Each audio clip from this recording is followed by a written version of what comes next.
Hello বন্ধুরা, দেখো আজকে আমি কোথায় এসেছি। আমি এসেছি আমাদের পাড়াতে একটা দিদিভাইয়ের আশ্রম আছে, সেই আশ্রমে। তো দিদিভাইয়ের এই আশ্রমে প্রতি বছরই রথ হয়ে থাকে, আর প্রতি বছর এমন কিন্তু সুন্দরভাবে সাজানো হয়। তো সবাই মিলেমিশে এই রথটা তৈরি করে, আর আমি কিন্তু সবার লাস্টে এসেছি। আমি কিন্তু দুপুরবেলা ঘুমিয়েছি, তারপরে গেছি। তারপরে দাদা ফোন করেছে, বলল আয় এখানে দেখ কি সুন্দর রথটা তৈরি হচ্ছে। তো তারপরে আমি আর আদিদেব গেলাম। তারপরে দেখো এদিকে কিন্তু রথটা কিন্তু খুব সুন্দরভাবে তৈরি হয়ে গেছে। দুপুর থেকেই সারা দুপুর সবাই মিলে কাজ করেছে। আমাদের এই রথটা কিন্তু বহু পুরনো রথ, অনেক বছরের রথ। তো আগে যখন ছোট ছিলাম না, তখন আমরা কিন্তু রথের পিছন পিছন ঘুরে বেড়াতাম, সারা দুপুর থেকে বিকেল গড়িয়ে যেত, তারপরেও আমরা আসতাম না। এইদিকে দেখো কালকে কিন্তু 2টোর সময় এই রথটা বেরোবে। তোমরা সবাই চলে এসো, সবাই এত আনন্দ হয় না, ভীষণই আনন্দ হয়। আমাদের পাড়াতে এই রথটা বেরোয়। তো আমি আর আদিদেবও চলে এসেছি এখন। আদিদেব তো শুধু জয় মা বলছে, ও বলছে এটা জয় মা ঘুরবে, মা কালী ঘুরবে, এটা বলছে ও। সব যে কোনো অনুষ্ঠান ও ঠাকুর দেখলে ও শুধু জয় মা বলে। তো বেশ ভালোই লাগছিলো, আমরা সবাই মিলে একটু একটু করে কাজ করছিলাম। আর এই যে দেখো প্রায় শেষের দিকে। আর এই রথটা না অন্যবার ফুল দিয়ে সাজানো হয়, খুব সুন্দর করে সাজানো হয়। এবার অন্য একটা নতুনভাবে তৈরি করা হয়েছে, পুরো একদম ঝিলিমিলি কাগজ দিয়ে, তারপরে চুমকি বসানো, জড়ি দিয়ে, ওড়না দিয়ে। তো এত সুন্দর লাগছিলো না, খুব সুন্দর লাগছিলো। আর এই রেড কালারটা ভীষণই মানিয়েছে, রথের গায়ের উপর চাপিয়েছে। আর সামনে দিয়ে এই বর্ডারগুলো দিচ্ছিল।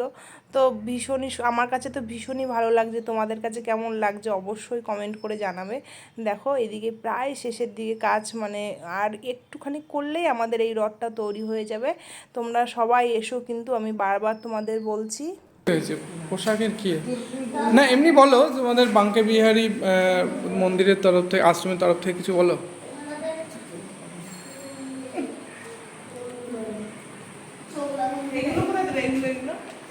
এগুলো রাখ, শেষে এগুলো কে না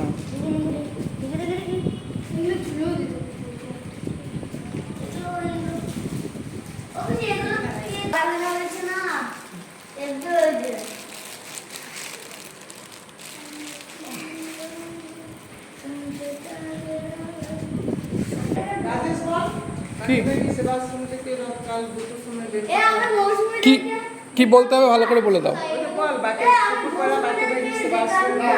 হুম হুম দাঁড়াও কি বলছো, কি বলতে? রথযাত্রা শুরু হবে। হুম দেখুন এবার তুই বল, আমি বলতে পারি না, তুই তোমার তো বলা হয়ে গেছে, তোমারই তো বলা হয়ে গেছে, তোমার আশ্রম, তোমারই বলা উচিত। না না, তুমি ভালো করে, পোশাকের কোনো যায় আসে না, তুমি বলো ভালো করে, সুন্দর করে বলে দে তাহলে। কি বলবো তাহলে? তুমি বলো যে দাঁড়াও, আশেপাশের সমস্ত গ্রামের বা যে যতদূর আমার ভিডিও মানুষের কাছে পৌঁছাচ্ছে, সকলকে আমাদের বাঙ্কে বিহারী আশ্রমের তরফ থেকে শুভ রথযাত্রা। এবং আপনারা সবাই এই আশ্রমে কালকে আসুন, দুপুর 2টোয় রথযাত্রা শুরু হবে আমাদের আশ্রম থেকে শুরু হয়ে গ্রাম, বেশ যেটুকু মনে থাকবে আমাদের এখান থেকে আশ্রম থেকে হয়ে নগর পরিক্রমা হয়ে আবার আশ্রমে ফিরে আসবে। আপনারা উপস্থিত থাকবেন, হরিনাম করবেন এবং সবাই প্রসাদ গ্রহণ করবেন। বেশ যেটুকু পারবে, বেশ তুমি যেটুকু পারবে সেটুকু বলো। বন্ধুরা, পুকুরপাড়া বাঁকে বিহারী সেবাশ্রম থেকে কাল রথযাত্রা শুরু হবে দুপুর 2টোর সময়। বলো ওইটুকুই। তোমরা দিদির মুখ থেকে শুনতেই পেলে যে রথটা কখন বেরোচ্ছে। রথ বেরোবে কিন্তু 2টোর সময়। সবাই কিন্তু চলে এসো। আর ভীষণই আনন্দ হয় আমাদের রথে। আর গোটা পাড়া ঘোরা হয়, নাম কীর্তন হয়, অনেক কিছুর ব্যবস্থা থাকে, প্রসাদের ব্যবস্থা থাকে। তো এইখানে জগন্নাথ দেব বসবেন আর গোটা পাড়া ঘুরবে। তো ভীষণই আনন্দ হচ্ছিলো, আমার তো ভীষণই আনন্দ হচ্ছিলো। আজকে একটু বৃষ্টি হয়েছে, কালকে জানি না বৃষ্টি হয় কি না। রথের দিন তো বৃষ্টি হয়ে থাকে। তো বৃষ্টিটা অল্প হলেই ভালো হবে, কারণ আনন্দটা একটু বেশি হবে। আমাদের বৃষ্টি হলে কিন্তু আনন্দটা মাটি হয়ে যায় রথের দিন। সকাল থেকে বৃষ্টি হলে বেশ ভালোই হবে, আর বিকেলটা একটু ঝরঝরে থাকলে তাহলে আমরা সবাই মিলে রথটা ঘুরতে পারবো, আর সবাই আনন্দও করতে পারবে। এর মধ্যে হবে সুতো দিয়ে বাঁধতে হবে, একের মধ্যে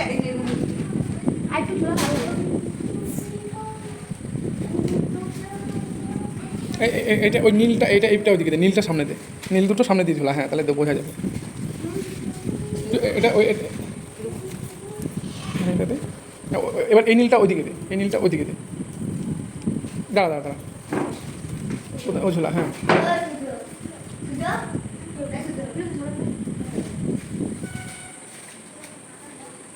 আমি তো বুঝতেই পারছিলাম না কিভাবে এই চেনগুলো লাগাবো। তারপর দাদা বললো এইগুলো ঝুলিয়ে ঝুলিয়ে দে, তাহলে ভীষণই ভালো লাগবে। তারপর প্রথমে আমি এইদিকে বেঁকিয়ে বেঁকিয়ে দিচ্ছিলাম, কিন্তু বেশ একটা ভালো লাগছিলো না। তারপরে যখন দাদা বললো যে উপর থেকে ঝুলিয়ে ঝুলিয়ে দে, তারপরে দেখ ভালো লাগবে। তারপর লাস্টে দেখলাম না, ঝুলিয়ে ঝুলিয়ে দিতেই ভালো লাগছিলো।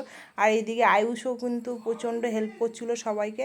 আয়ুষ কিন্তু সারা দুপুর থেকে এখানে বসে আছে, কখন ওর রথ মানে পুরোটা তৈরি হবে দেখে তারপরে বাড়ি যাবে। তো যখন আসছিলাম তখন ভাবছিলাম যে আদিদেবকে নিয়ে আসবো না, কিন্তু কখনো ঘুম থেকে উঠে বসে আছে আর বলছিল যে মা আমিও যাব।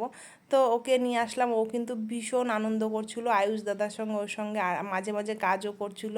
তো দেখো এইদিকে প্রায় রথটা দেখো কি সুন্দর লাগছে দেখতে, মানে পুরো এটা পুরো ফাইনাল লুক, মানে একদম মানে এটা শেষের দিকে। তো ভালোই লাগছিলো, আর কালকে আরও ফুল টুল দিয়ে সাজালে আরোই সুন্দর লাগবে। তো দেখো খুব সুন্দর হয়েছে ছোটোখাটোর মধ্যে আমাদের রথটা। আর এইদিকে দেখো দিদি সবাইকে জল খাওয়াচ্ছে, মানে প্রচণ্ড গরম ছিল। তো তো দিদি সবাইকে বলছে একটু একটু করে জল খেয়ে নে। তো আমরা সবাই মিলে একটুখানি জল খেয়ে নিলাম। আর থ্যাংক ইউ সবাইকে আমার ভিডিওটা দেখার জন্য। আর আবারও কোনো নেক্সট ভিডিওতে খুব তাড়াতাড়ি দেখা হতে চলেছে। আর কালকে কিন্তু সবাই অবশ্যই অবশ্যই আসবে। জয় জগন্নাথ। সবাই ভালো থাকো, সুস্থ থাকো, যে যেখানেই থাকো।